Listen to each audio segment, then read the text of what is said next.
जोगेश्वरीत शिवसेनेच्या 2 गटात झालेल्या राड्यावरून अनिल परबही आक्रमक झाले। मातोश्री क्लब हा महापालिकेच्या जागेवर असून तडीपार लोक क्लबमध्ये काय करत होते?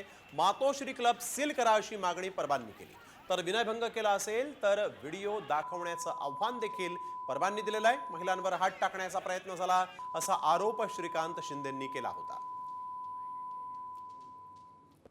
ज्या प्रकारे लोकसभेमध्ये लोकांनी त्यांना या नॉर्थ वेस्ट लोकसभेमधून त्यांची जागा दाखवली, तशीच परिस्थिती आज दिंडोशीमध्ये देखील आणि जोगेश्वरीमध्ये देखील तयार झालेली आहे।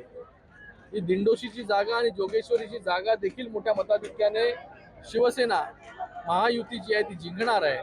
आता हे माहिती पडल्यानंतर असे जीवघेणे हल्ले, रड गाणं रोज रोज रडारड करणं, हे त्यांच्या जे 2.25 वर्षांमध्ये त्यांनी केलं तेच आता अजून ॲग्रेसिव्हली करण्याचा त्यांचा प्रयत्न आहे। जोगेश्वरीमध्ये मातोश्री क्लब आहे।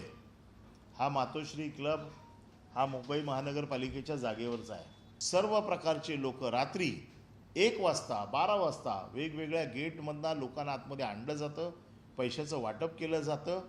हे लोकसभेला देखील झालं। काल आमचे कार्यकर्ते ज्या वेळेला बघायला गेले त्यावेळेला पोलीस तिथे आले आणि पोलिसांनी लाठीचार्ज केला आणि आज खोटी तक्रार आमच्या कार्यकर्त्यांवर दाखल केली की महिलांचा विनयभंग केला।